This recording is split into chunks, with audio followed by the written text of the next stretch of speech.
ಇರುಳಿನಲಂದು ಅಮ್ಮನು ಕೆಲಸದೊಳಿರುತ್ತಿರೆ ಕಂಡು ಗೋಪಿಯು ಪುಟ್ಟುವು ಹೊರಗಡೆ ಬಂದು ಬಾವಿಗೆ ಇಣುಕಿದರು. ಬಾವಿಲಿ ಚಂದ್ರನ ಬಿಂಬವ ಕಂಡು ಚಂದ್ರನು ಬಾವಿಗೆ ಬಿದ್ದನು ಎಂದು ಅಯ್ಯೋ ಪಾಪವೇ ಎನ್ನುತ್ತಲೊಂದು ಕೊಕ್ಕೆಯ ಹುಡುಕಿದರು. ಚಂದ್ರನ ಮೇಲಕ್ಕೆ ಎತ್ತಲಿಗೆಂದು ಬಾವಿಯ ಹಗ್ಗಕ್ಕೆ ಕೊಕ್ಕೆಯ ಬಿಗಿದು ದೂರದಿ ಗೋಪಿಯ ನಿಲ್ಲಿಸಿ ಪುಟ್ಟು ಹಗ್ಗವ ನಿಲ್ಲಿಸಿದನು.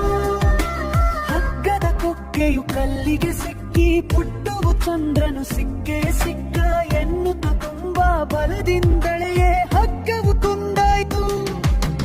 ಎಳೆತದ ರಭಸಕ್ಕೆ